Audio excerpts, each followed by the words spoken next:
Hello दोस्तों ਅਸੀਂ ਅੱਜ ਅੰਡਾ ਲਵੇਂ ਜਾ ਰਹੇ ਅੰਡੇ ਤੇ 35 ਦਾ ਅੰਡਾ ਲੈ ਕੇ 50 ਦਾ ਵੇਚਣ ਜਾ ਰਹੇ ਹਾਂ। ਖਨੇ ਮੁਨਾਫਾ ਕਿੰਨਾ ਹੁੰਦਾ ਤੇ ਫਿਰ ਇਹ ਕੰਮ ਚੱਲ ਕਰ ਚਲਾਈ ਰੱਖਸਾਂ ਨਾਲੇ ਵੀਡੀਓ ਬਣਦੀ ਰਹੀ। देखना एक अंडा कितने दे देंदा है पता है अंडा कितना दे रहे हो करूं सुनो 60 आलू यार कितने और अंडा दिवा यार औदू ले ला अंडा औदू देंदा अंडा दिवा अंडा 5 रुपया वापस बाकी अंडे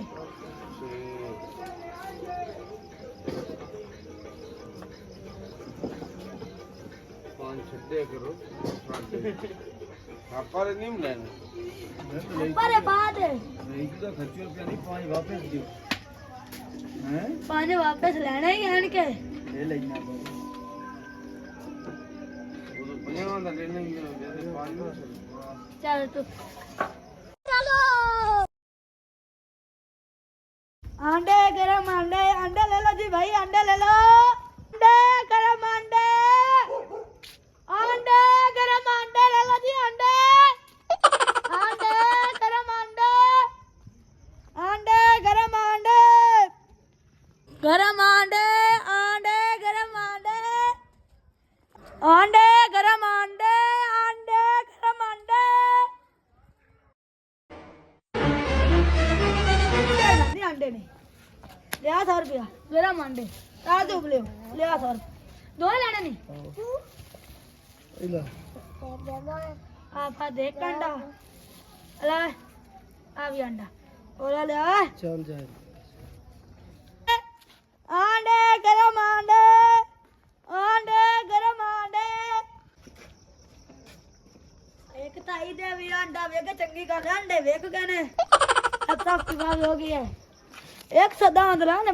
40 रुपया मुनाफा आ गया बस बड़ी मेहरबानी भाई आके दो चंगे चंगे दिहाड़ी लाग गए अंडे आंदी ओ बिल्ली आ अंडे आंदे दिहाड़ी लाग गई वेख ओ कौन काट देती है कितने तरह नहीं 110 लेने अच्छा ते आ 150 बन गए क्या तो प्रॉफिट चंगा हो गया ना बाले ना कोई ये काम सही वैसे रोजाना का बिल्कुल सही है ये ਹੁਣ ਆਪਾਂ मैं सलाह शुरू करने देंगे कर देंगे काम सही है दोस्तों अभी हमने ना एक एक्सपेरिमेंट किया है मतलब एक्सपेरिमेंट ही हम कह सकते हैं तो हमने ना 110 रुपए के अंडे लिए थे वो 3 और हमने अपने इधर यूसुफ इसका नाम यूसुफ है यार इसको हम ना यूसुफ कहते हैं यूसुफ बैठ गया तो इसको मैंने भेजा है कि जाके अंडे खरीदो और सेल करो देखते हैं कितने के सेल होते हैं तो वो इसने सेल किया अलहमदुलिल्लाह हमें 40 रुपए का प्रॉफिट आ चुका है तो बस हम यही देखना चाहते थे हमारा कोई बिजनेस वगैरह नहीं है कोई अंडे बेचना तो बाकी लाइक करें सब्सक्राइब करें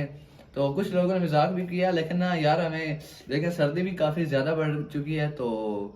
यार को हमारी मेहनत ज़ाया ना करें यार को लाइक सब्सक्राइब वगैरह किया करें थैंक यू सो मच।